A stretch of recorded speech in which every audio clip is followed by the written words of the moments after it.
Alright, the time has come where we have to get into scripting. So we're going to create a script that will move our tank object. So I know it can be intimidating for some of you, but don't you worry, it's not that bad. And we're going to be using JavaScript. So a lot of you will actually probably already have experience a little bit with JavaScript. It's a pretty easy syntax. So to create our script, we're just going to right click, go to create in our project. And you can see we could also use C# here if we wanted to, but JavaScript seems to be the most common in terms of support online for Unity. So we'll go to JavaScript and we'll name our script move, since that's exactly what it's doing. So you can see we have a new script object in our project, and if we double click that, by default it's going to open up Mono Develop, which is for Unity. Now you can edit this in any program you want, Notepad++, Dreamweaver, whatever, and you can import that file back into your project folder. But we're just going to use Mono Develop. It seems to integrate pretty well. So when we start, you'll see two functions already available at default. You have the start function and the update function. The update function is called before each rendering frame. So this is where we'll want to put a lot of our actions.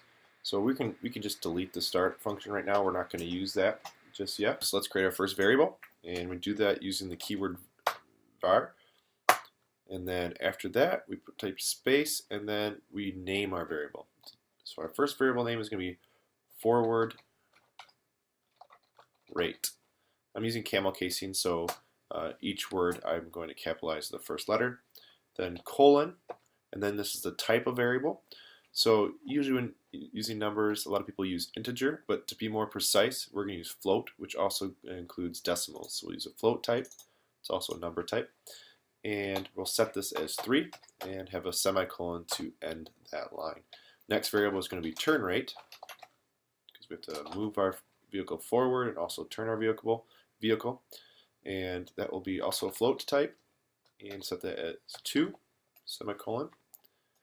And then we'll add some comments in here to kind of tell ourselves what we're doing in this code, just in case we have to come back sometimes in the near future. So I don't know about you guys, but I forget what I code sometimes. So to be nice to ourselves, I'm going to type tanks forward speed and action, and I'm going to create a variable forward move amount equals input dot get axis, and you can see it's already kind of popping up in Mono development type, telling me all the different possibilities. So we're going to use the get axis and then put in the parameter vertical. So that is the up arrow key on your keyboard. I'm going to multiply that using the asterisk key and forward rate. Alright, so we have about twice as many lines of code to write for this. If you're not patient, you don't have the patience to watch me write all this code, please feel free to go to GitHub and download this code right from there. Then you can just copy and paste that in and you're all set. But if you want to move along with me, I'll try to go as fast as I can.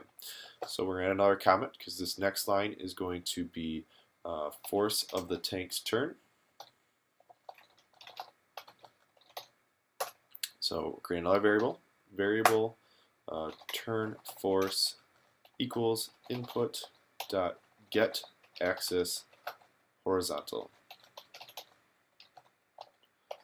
And then we'll multiply that by turn rate. Another comment. So now we're going to rotate tank in action. So this will be transform dot rotate, and then we'll type the 3 parameters: 0, turn force, and 0. Semicolon.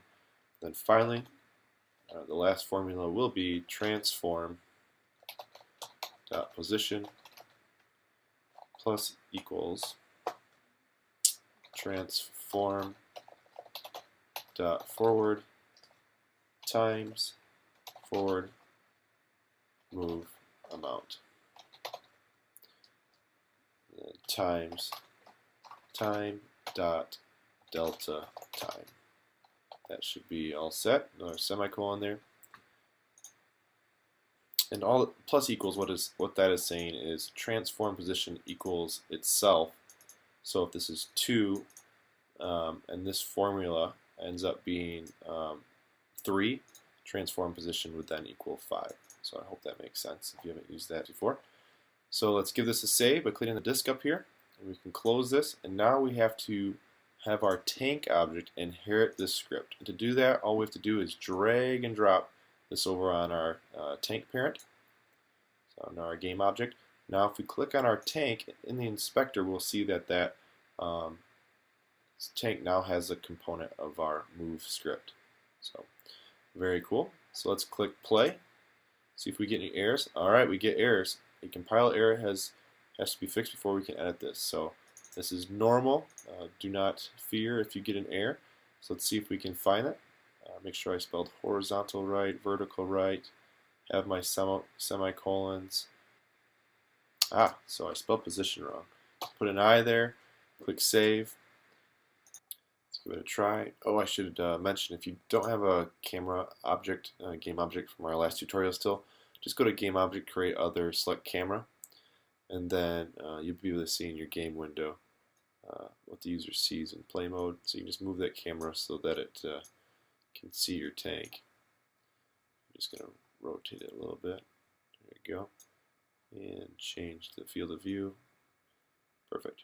So now I got a camera look at my tank. Now if I click play, I'm going to turn my tank. Alright, turns just dandy. Now let's click forward. Oh, we have an issue with the forward. And the reason why, if you notice, my tank isn't along my z-axis here. It's the blue line. So typically when you have a game object, you want forward to be going along this blue line here. So sometimes you can go back and change that by, click out of play mode real quick, by changing it in here. But that doesn't work for you, and you click play and it's still going sideways like mine. A quick way to fix it is go right into our script, and here in our transform, where you transform the position on the forward action, you can just say transform.right. So I'm going to save that. Now when I play this guy, it will actually go forward and backward. So we can now drive around like so. If you want to give it a look at it from a different angle, just click camera, and let's see, let's just move this guy right up, and we'll give it a rotate.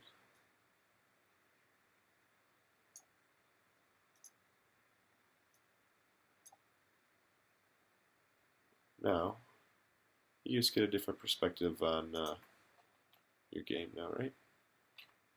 If you want to change the properties of your script, you don't have to go back right into the script. You can actually change them right here. So let's say you want to go twice as fast. You type a 6 here, and now when you push play, you're going to go twice as fast. That's really make it so it's obvious. So go to our tank object, our script. Let's say forward rate is now 20. Let's zoom. Click play. Look at that. Look how fast that is. So you can see how you can play around with those variables. You don't have to go into your code every time.